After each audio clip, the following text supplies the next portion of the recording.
नमस्ते बच्चों, मैं आपकी दोस्त दिशु आज फिर आप लोगों के साथ मिलकर कुछ नया सीखने के लिए आई हूँ।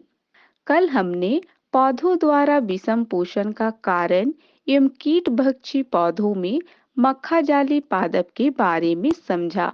आज हम लोग तीन और कीट भक्षी पादपों के बारे में जानेंगे।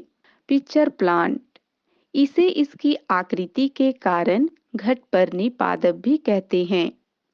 पिक्चर प्लांट में पत्तियां रूपांतरित होकर घड़े के आकार की संरचना में बदल जाती है। पत्ती के शीर्ष भाग घड़े के ढक्कन जैसी संरचना में दिखाई देता है। इस घड़े में बहुत सारे रोम होते हैं जो नीचे की तरफ ढलके रहते हैं। इस घड़े के रंग के कारण कीड़े इसकी तरफ आकर्षित होकर आते हैं और घड़े में प्रवेश करते हैं तो रोमों के बीच फंस जाते हैं। इस घड़े की दीवार भी चिकनी होती है जिसके कारण कीड़े इससे बाहर नहीं आ पाते। घड़े में उपस्थित पाचक रस जल्दी ही कीड़े को पचा जाते हैं। पचे हुए भाग को घड़े की दीवारों द्वारा सोख लिया जाता है। इस प्रकार ये पादप अपने लिए आवश्यक पोषक तत्वों की पूर्ति कर लेते हैं।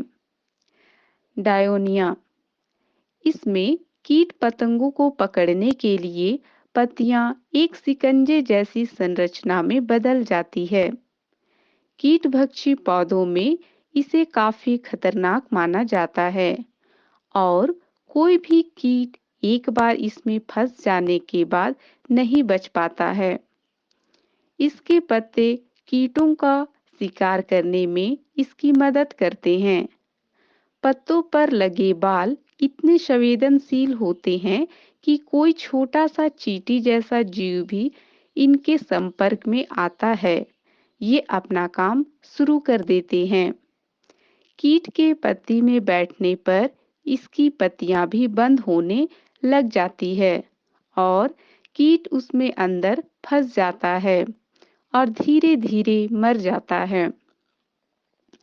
पाचक रस इसका पाचन कर देते हैं। इस प्रकार पौधे को आवश्यक पदार्थें मिल जाती है। यूट्रिकुलेरिया, यह सामान्यतः साफ पानी में पाया जाता है।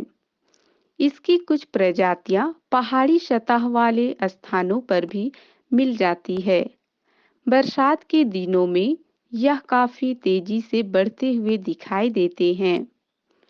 इसकी पत्तियां गोल गुब्बारे जैसी या ये कहे कि बिल्डर की तरह दिखाई देती है।